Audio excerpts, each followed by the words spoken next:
Kita ke informasi pertama, Saudara. Kebakaran melanda 4 bangunan semi permanen yang dijadikan tempat usaha dan tempat tinggal hangus terbakar di Jalan Karet Pedurenan Setiabudi, Jakarta Selatan, Selasa pagi. Diduga kebakaran akibat kebocoran selang gas saat warga hendak memasak.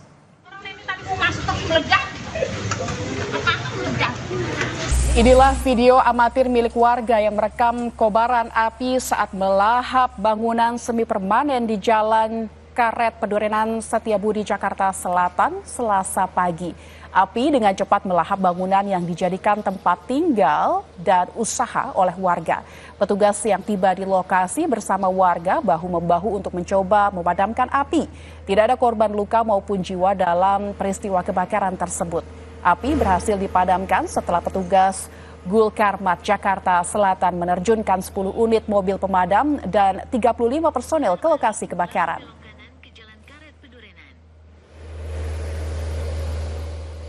Salah satu saksi bilang peristiwa kebakaran ini bermula saat warga hendak memasak. Namun diduga terjadi kebocoran pada selang gas. Api pun dengan cepat membesar dan langsung membakar bangunan semi permanen. Sementara perwira piket Gulkarmat Jakarta Selatan bilang sebanyak 4 bangunan semi permanen terbakar dalam peristiwa ini. Selang gas ya?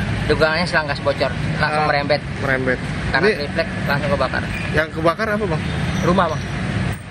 Berapa pintu, Bang? Atau berapa 1, 2, 3, ada 7 pintu kalau nggak salah. Bawah 3, atas 4. Mulanya memang ada dugaan masak atau seperti apa, Bang? Iya, lagi pada masak. Memang kan kalau setiap pagi kan itu kan penjual ayam penyet, jadi masaknya setiap pagi. Kendala kami tidak ada karena untuk Solo Ambon ada, jadi kita tidak terlalu kesulitan dalam memadamkan kebakaran yang ada di TKP. Untuk unit yang dikerahkan seluruhnya ada 10 unit dengan 8 pompa dan 2 unit penunjang itu quick response.